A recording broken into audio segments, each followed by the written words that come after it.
Homelessness in America reached record high numbers earlier this year. A government report out today reveals that last January, the number of people experiencing homelessness shot up by 18% to roughly 770,000 as counted on a single night.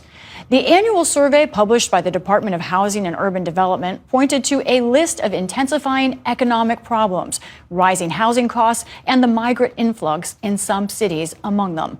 To understand more about what's behind this rise, I'm joined by Sean Donovan, CEO and President of Enterprise Community Partners and former Secretary of the U.S. Department of Housing and Urban Development. Sean, this is an eye-popping report in many ways.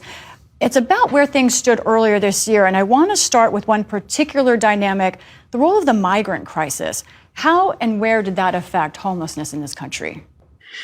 Well, Lisa, first of all, thank you for having me on. And it is tragic news. The largest increase we've ever seen in homelessness since we started recording these numbers. And specifically to your question, there's certainly no question that the rise in the number of migrant families in the U.S. did contribute to this, particularly in some of the places where we saw the biggest increases, places like New York City or Massachusetts, Chicago, Denver. But I think what's really stunning about these numbers is how broad the challenge is. We saw 18 states reach record levels, including places like Kansas, Alaska, Utah, places, Idaho is another one, places where there isn't a significant influx of migrants. And so there's a much bigger story here about record levels of housing costs, both for owning and renting, higher than somebody like me who's been doing this for a long time, for 30 years. I've never seen the affordable housing crisis this bad. One thing that also stands out in this report is a particularly vulnerable population, kids. I want to look at some of the statistics that they found. First of all, they found for families and children, one of the largest increases in homelessness. Families, a 39% spike. 2024 from 2023. And on that January night that they surveyed, they found 150,000 children experiencing homelessness. And in shelters, the number of unaccompanied children has reached record numbers. Why is it that you think right now our nation's children are being disproportionately affected and seeing this rise in vulnerability to homelessness? Well, Lisa, as you can imagine, as a parent myself, families will do everything possible to try to avoid ending up on the streets or in shelter. They'll move in with relatives.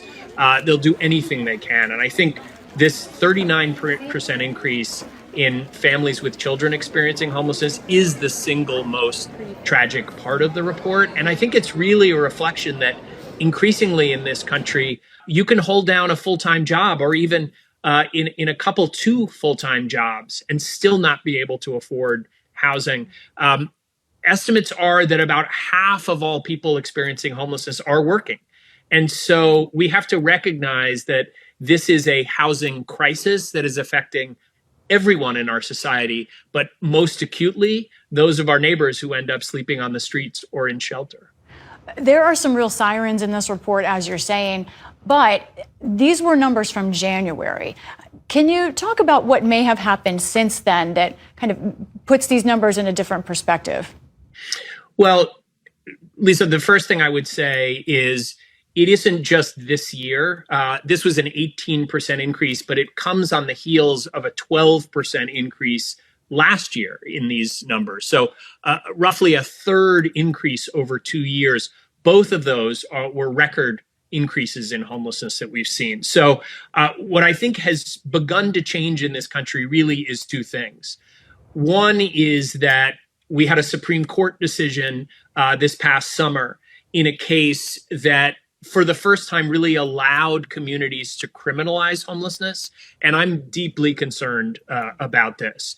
We know that ticketing someone, putting them in jail because they don't have anywhere to go, not only is counterproductive in the short term, in the long term, it actually increases homelessness because, as you can imagine, if you have a criminal conviction, much harder to find housing, harder to find a job. And we know from the evidence that this is counterproductive, but I'm concerned the frustration levels are rising. More and more communities are seeing increases in homelessness.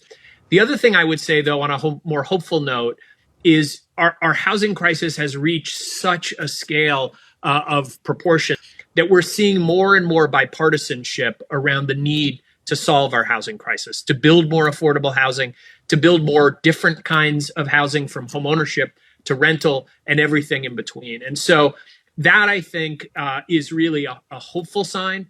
We do know how to solve homelessness. We have made progress in this country. And in particular, even among these bleak numbers this year, we saw a 7.5% decrease in the number of veterans who are sleeping on our streets or in shelter. And so we can take that example of what works and we can scale it and really begin to reverse the tide of these tragic numbers. And I know from those who put the report out that they think that the migrant surge has in fact quelled since the Biden administration's policies have changed over the summer. So we will see what next year's report looks like. Sean Donovan, thank you so much for talking with us. Thank you, Lisa. Happy holidays.